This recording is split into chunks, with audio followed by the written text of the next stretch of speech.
오늘 말씀의 제목은 하나님의 뜻을 이루는 것입니다. 입니다. 에스라서 8장 15절부터 23절까지의 내용은 에스라가 제2차 포로 교환을 위해 아하와 강가로 귀한 자들을 소집하는 장면을 기록하여 설명하고 있습니다. 그렇다면 지도자 에스라의 소집 명령에 따라 이스라엘 백성이 아하와 강가에 모인 이유는 무엇입니까? 그들을 향한 하나님의 뜻을 이루기 위해서입니다. 그들은 알았습니다. 그들을 향한 하나님의 뜻이 있음을, 하나님의 백성 이스라엘을 통해 이루시기 원하시는 하나님의 놀라운 계획이 있다는 것을 알았고 그것을 이루기 위해 아하와 강가로 모인 것입니다. 사랑하는 성도 여러분, 하나님께서 교회 공동체를 세우십니다. 모으십니다. 그들을 하나로 묶으십니다.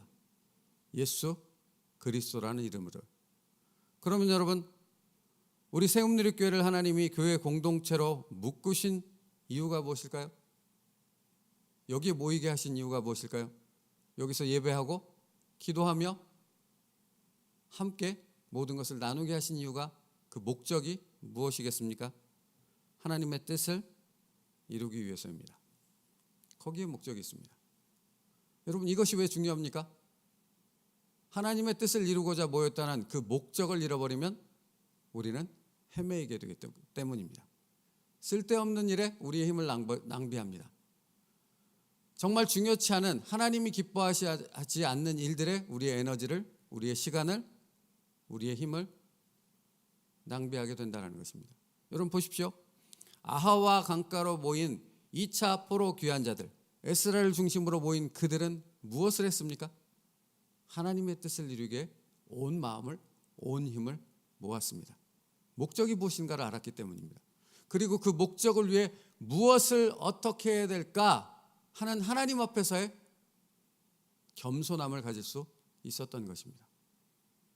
그것이 중요합니다.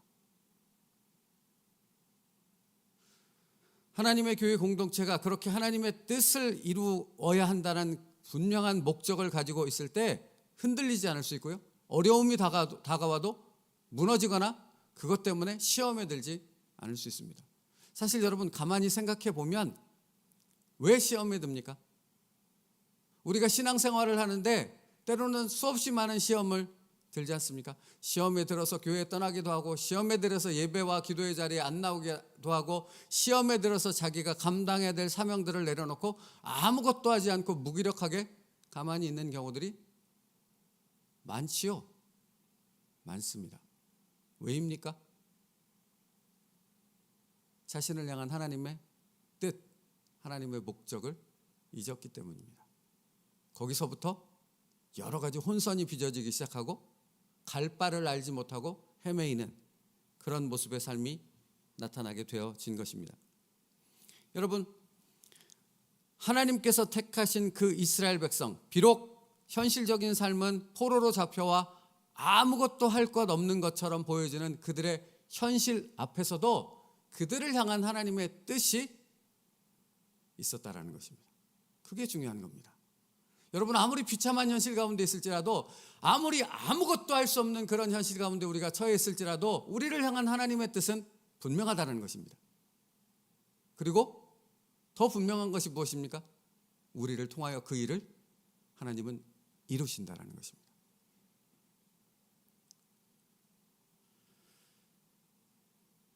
북한에서 지금도 예배를 드리고 있지 않겠습니까? 북한에서 지금도 교회 공동체 모임이 숨어서 사람들의 눈길을 피해서 이루어지고 있지 않겠습니까? 왜입니까? 그 척박한 상황 속에서도, 그 말도 안 되는 현실 속에서도 그들이 그렇게 생명을 걸고 모이며 예배하기를, 하나님을 바라보기를 포기하지 않는 그 힘은 어디서 나오는 것이겠습니까? 똑같지 않겠습니까? 지금 포로로 잡혀와 아하와 강가에 모여있는 에스라와 제2차 포로 귀환 자들과 같지 않겠습니까? 사랑하는 성도 여러분, 우리도 같은 마음이어야 한다는 것입니다. 우리를 통한 하나님의 뜻, 하나님의 목적이 있습니다. 그것을 깨달아 그 목적을 이루기 위해 우리가 하나님 앞에 모이기를 힘쓴다면 하나님은 우리를 통해 하나님의 놀라운 뜻을 행하실 줄 믿습니다. 사랑하는 성도 여러분, 그러므로 보십시오. 이스라엘 백성이 하나님의 뚜렷한 목적, 하나님의 뜻을 깨닫고 난 후에 가장 먼저 한 일이 무엇입니까?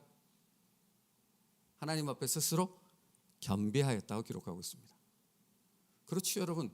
스스로 겸비한다라는 것은 우리가 그냥 우리 어떤 의지대로 생각대로 이루어진 것을 말하는 것이 아니지요. 잠잠히 하나님을 바라본다라는 것을 의미하는 것입니다. 그래서 겸비라는 단어를 쓰는 겁니다. 하나님의 뜻을 깨달은 자만이 하나님을 바라볼 수 있습니다. 하나님, 그렇게 하나님을 부를 수 있지 않겠습니까? 시험에 들고 자기의 문제 가운데 뒤엉켜져서 정말 하나님의 뜻이 무엇인지를 깨닫지 못한다면 어찌 스스로 겸비하여 하나님 앞에 금식하며 기도하는 자리로 나올 수 있겠느냐라는 것입니다. 여러분, 하나님의 뜻을 깨닫는 것이 그래서 너무나 중요한 것입니다. 여러분은 하나님의 뜻을 깨닫고 있으십니까? 여러분을 향한 하나님의 뜻이 무엇인지를 알고 있습니까? 또 그 하나님의 뜻을 이루기 위해서 우리가 결단하여 스스로 겸비하며 금식하며 기도의 자리로 나오고 있느냐라는 것입니다. 오늘 에스라는 우리에게 그것을 보여주고 있습니다. 아하와 강가에 금식을 선포한 것과 우리 하나님 앞에 스스로 겸비하여 모인 것과 그에게 간구하는 이스라엘 백성의 모습을 우리에게 알려주고 있는 것은 하나님의 뜻을 깨달은 자가 무엇을 어떻게 준비해야 되는가 하는 부분으로 겸손히 하나님 앞에 서게 되어진다는 사실을 우리에게 보여주고 있습니다. 그러므로 보십시오. 하나님의 뜻을 깨달은 하나님의 백성이 가장 먼저 하는 일은 무엇입니까? 외적인 준비가 아니라 영적인 준비였다는 것입니다. 여러분, 막 분주한 사람이 있어요. 막 뭔가를 하려고 하는 사람이 있어요. 하나님의 일을 한다고 하면 뭔가 조직적으로 이렇게 세상 사람들이 기업을 운영하며 어떤 프로젝트를 진행하며 막 분주하면서 계획을 짜고 사람들이 모이고 그런 것들을 준비하는 일, 그렇죠? 우리가 사실은 사회에서 하는 일이 그런 것 아니겠습니까? 그렇게 모든 것을 준비하는 것들을 봅니다. 그런데 교회는, 하나님의 공동체는 그렇지 않다라는 것입니다. 그것은 나중입니다. 그것이 필요 없다라는 것이 아니라 그것이 먼저가 아니라는 것입니다. 무엇부터입니까? 겸손히 하나님 앞에 무릎 꿇는 것부터 시작되는 것입니다. 영적인 준비가 먼저라고요.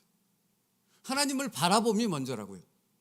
하나님의 뜻이고 그 하나님의 뜻이 하나님의 방법을 따라 이루어진다면, 그것을 믿는다면 당연히 하나님께 물으며 잠잠히 하나님 앞에 구하는 것이 먼저가 되어야 하지 않겠습니까? 에스라는 그것을 먼저 했다는 것입니다. 이스라엘 백성은 그것을 먼저 했다는 것입니다. 먼저 도적들과 강도들, 대적들을 어떻게 대적하고 어떻게 완벽하게 준비해서 예루살렘 성전이 건축된 그곳으로 돌아갈 것인가, 이런 외적인 준비들에 초점을 맞춘 것이 아니라 먼저 겸손히 하나님 앞에 금식하며 겸비하는 그 일을 가장 먼저 행했다라는 것입니다. 여러분, 근데 가만히 묵상하다 보니 이런 마음이 들었습니다. 여러분, 그렇다면 가장 먼저 겸손히 하나님 앞에 영적인 준비를 시작한 사람은 누구였겠습니까? 에스라 아니었겠습니까? 하나님의 뜻을 깨달아 9,000명에 이르는 사람들을 이끌고 예루살렘으로 돌아가야 될 지도자 에스라는 가장 먼저 무엇을 했겠습니까? 하나님 앞에, 하나님 어찌하오리까? 제가 무엇을 하오리까? 어떻게 하면 되겠습니까? 어떻게 하나님의 뜻을 이루어야 하겠습니까? 하는 하나님 앞에서의 물음, 하나님 앞에서의 겸비함, 그것이 먼저 있었다라는 사실입니다. 여러분, 그러니까 은혜 아니겠습니까? 하나님의 뜻을 이루는 자, 하나님 앞에 사명을 맡은 자, 하나님 앞에 그 일을 위해 지도자로 세워지고 앞선 일꾼이 되어져서 하나님 앞에 그 일에 부름을 받아 그 일을 시작할 수 있는 그 사명을 받은 자는 은혜 아니겠습니까? 바로 우리가 그 하나님의 은혜를 입은 사람들인 줄 믿습니다. 사랑하는 성도 여러분, 그러므로 우리가 제일 먼저 해야 될 것이 무엇입니까? 에스라처럼 하나님 앞에 잠잠히 서는 것입니다. 하나님 앞에 내 시선을 맞추는 것입니다. 하나님 앞에 내 생각을 맞추고 하나님 앞에 내 마음을 맞추고 하나님께서 이끄시는 그것에 정말 민감해져서 그 하나님의 인도하심을 따라 한 걸음 한 걸음을 나아가는 것입니다. 그것이 우리가 해야 될 일입니다. 그것이 하나님의 뜻을 깨닫고 하나님을 기쁘시게 하는 하나님의 일꾼의 모습이라 하는 것입니다. 그러므로 여러분, 우리가 이어서 생각할 수 있는 것이 무엇입니까? 하나님의 일을 시작했다 해서 우리 앞에 펼쳐진 일들이 일사천리로 만사형통이 되어지지 않는다라는 것입니다. 그게 당연하다는 것입니다. 왜 당연한지 아십니까? 사실은 앞에 에스라가 기록한 부분을 보면 에스라가 2차 포로 교환자들을 모았어요. 그런데 그 다음에 기록하는 에스라의 그 당혹스러움의 고백이 무엇입니까? 모았는데 레위 사람들이 하나도 없는 거예요. 무엇해야 되는데? 완공되어진 성전에 가서 이제 성전 중심의 예배 공동체, 영적 이스라엘 공동체, 선민 공동체를 세워 하나님의 말씀을 가리키고 건강한 하나님의 예배 공동체를 세워 가야 하는데, 그 일에 핵심적인 일을 감당해야 될 레위 사람들이 하나도 안 모인 것입니다. 한 명도 없다고 기록하는 것입니다. 뭐죠? 일사천리가 아니라고요. 만사형통이 아니라고요. 문제가 생겼다고요. 그런데 그 문제는 에스라를 어디로 이끄는 것입니까? 하나님 앞에 잠잠히 하나님을 바라보는 그 겸손함으로 에스라를 이끌었다라는 것입니다. 하나님 앞에 겸비하여 기도하는 자, 금식하는 자로 에스라를 이끌었고, 그 에스라의 이끄심은 이스라엘 공동체 전체로 확대되는 영적인 준비로 이어졌다는 사실을 우리에게 알려주고 있습니다. 그러니까 여러분, 나 한 사람이 얼마나 중요한가 하는 부분을 여기서 깨닫게 되어집니다. 내가 하나님 앞에 겸비하여 그렇게 하나님의 뜻을 깨닫고 하나님을 잠잠히 바라보는 그 모습 가운데 서게 되어졌을 때, 나를 통해 하나님은 공동체가 서게 되어지는 놀라운 은혜 가운데로 이끌어 가신다라는 것이죠. 시편 62편 1절과 2절의 말씀은 그래서 우리에게 중요한 것입니다. 나의 영혼이 잠잠히 하나님만 바라며 나의 구원이 그에게서 나오는도다. 오직 그만이 나의 반석이시요 나의 구원이시요 나의 요새이시니 내가 크게 흔들리지 아니하리로다 라고 고백합니다.